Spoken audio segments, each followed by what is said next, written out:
I went into a restaurant bar, and before I got through the door, I was yelled at and told that soldiers weren't welcome there and to get out. And that was my welcome home from Vietnam.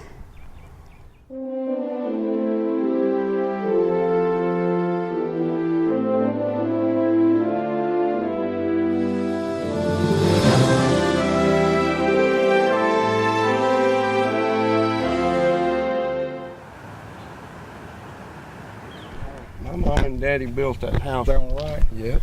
They paid $5,500 for it to build. Get out of here. Yeah, I still remember that. 1955. That's a big house in 55, $5,500. How old was you then?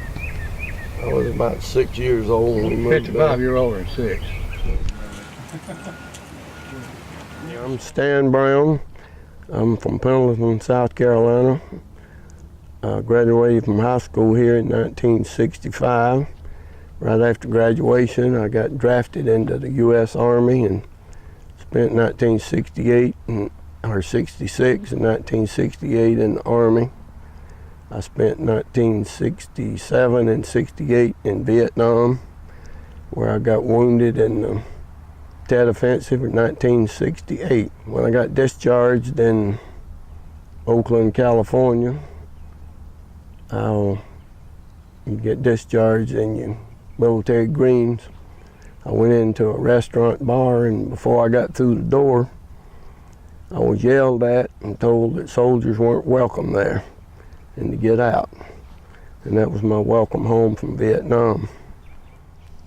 Well, I was never acknowledged that I was ever in service.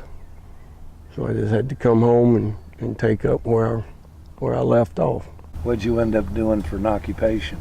I got to work at the Southern Bell Telephone. I worked there for 34 years. You didn't, from where we're sitting at the Veterans Park in Pendleton, you grew up pretty close to here. I lived about 100 yards from this monument, right across the road, from the time I was born till I was 18 when I got drafted.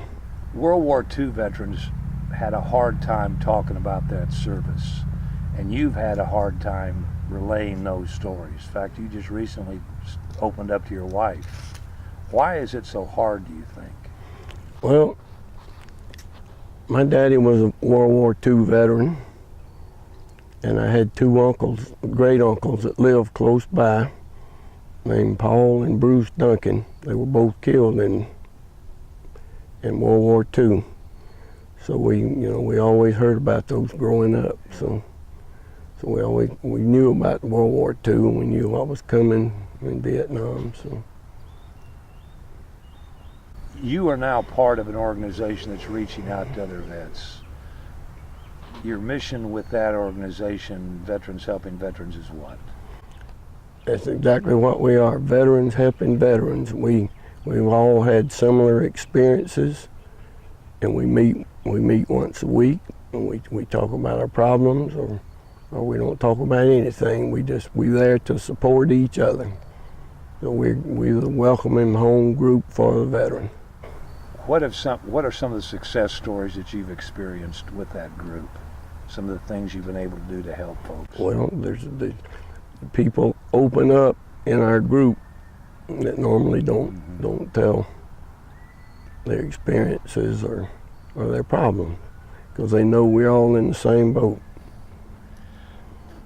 The atmosphere for veterans in the last decade or so have changed. You now feel more inclusive of the community having served? Well, yeah, you get recognized more than we did. It's like Korea, the forgotten war. We were forgotten in Vietnam. So, but 57,000 soldiers didn't make it home from Vietnam. They were killed in Vietnam and never made it. But for the combat soldiers that did make it home from Vietnam,